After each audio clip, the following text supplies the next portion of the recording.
3000 ડિગ્રીની આગમાં જેમણે પોતાના માસૂમ બાળકોને ભૂલકાઓને ગુમાવ્યા એ મા બાપ એ અગ્નિકાંડના પીડિતો આજે અમદાવાદની સડકો પર ઉતરી 25 તારીખે તેઓ રાજકોટ બંધ કરવાના છે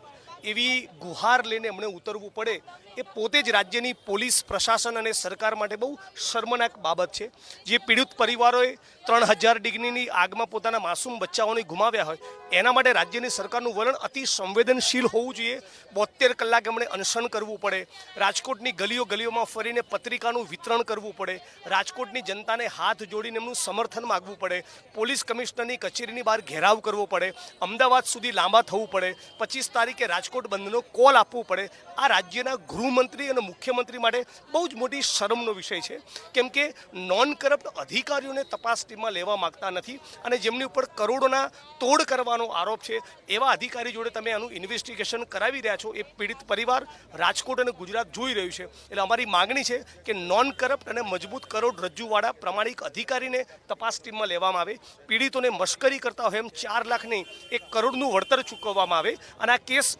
ફાસ્ટ ટ્રેક કોર્ટમાં ચાલે। આ જો માગણીનો સ્વીકાર નહીં કરવામાં આવે તો 25 તારીખે હાથ જોડીને વિનમ્ર શૈલીમાં રાજકોટને અપીલ કરીને ઘટનાનો જ્યારે 1 મહિનો થાય છે ત્યારે રાજકોટ શહેરને બંધ કરાવીશું।